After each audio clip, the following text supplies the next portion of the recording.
Hi, everybody. It is my distinct pleasure to introduce two of my favorite thought partners and collaborators, Dr. Lisa Dixon from the University of Northern British Columbia and Dr. Shannon Murray from the University of Prince Edward Island.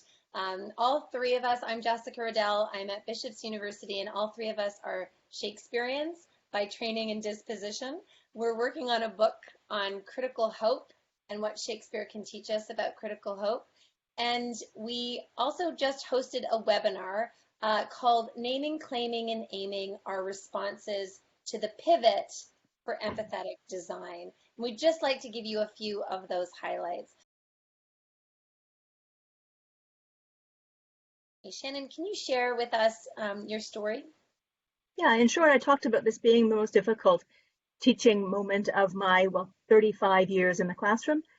Not only because there's a lot to learn, as Lisa has said, this is like doing a PhD in 3 months before we start in September, but also because part of my identity has been I'm the person in the classroom. I love teaching, and I'm a teacher of teachers as well. So that part of my identity has really been threatened by this because I feel incompetent. And that's a really unpleasant thing to feel, even when I recognize that, failure is good. And even when I recognize that taking risks is good, this is the hugest kind of risk that certainly I've dealt with. And I suspect that most people have dealt with in their teaching lives. So the scenario that I started with was just being in that moment where I was really not sure what to do with this chaotic feeling.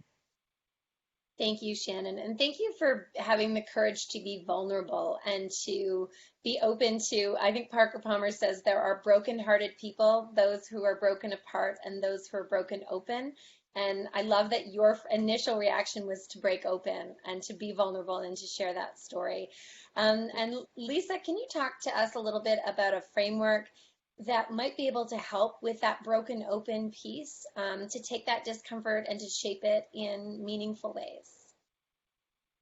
Yeah, so Parker Palmer talks about naming, claiming, and aiming. And this is a way to get from that initial feeling of anxiety and chaos, as Shannon describes it, to a place where we can actually move into making choices to create more empathetic spaces. So he begins with the idea of naming, which is to give words and a framework or a conceptual framework to our feelings. So both physically, mentally, and emotionally. Just get them out there, name them so that you can look at them. The next stage is claiming, where we think about what's going on under the surface. What are we bringing to that situation? For example, our self-conceptions as competent teachers, or our understanding what education should be. What is happening in the environment around us that is affecting our capacities to live those self-conceptions, and then to think about what the consequences of our responses might be. Do they close us down, in his words, make us impervious, or do they open us up to possibilities of empathy and connection with others, what he calls being porous? And the final step of that is the idea of aiming. So where we mine those reflections on that experience in order to think about what kinds of strategies or changes could we make in ourselves or in our environment to create a better space for ourselves and our students.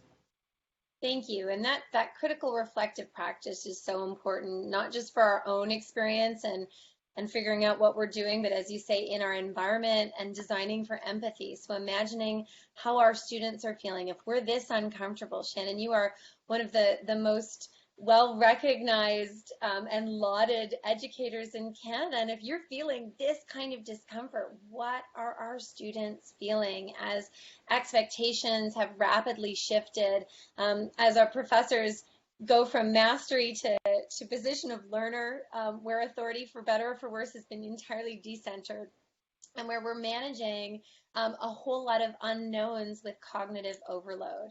As Parker Palmer says, in a great address he gives to a graduating cohort, wholeness is the goal, but wholeness does not mean perfection. It means embracing brokenness as an integral part of your life. And I think that can extend to that compassionate ethics of care for our students.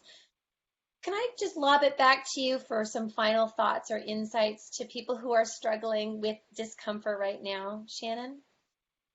Yeah, well, I really do find that framework that Lisa identified helpful, certainly helpful in getting me through that sense of paralysis that came with that initial fear, but hopeful to find a way forward. Well, one of the things we hear frequently is that we will get through this, which frankly is a phrase that always makes me want to cry. So I'm going to replace that with we will figure it out, which sort of it aims it a little bit more at what we're going to do. And the we is also important. So it's a matter of looking outward and finding our team and bringing our students into it.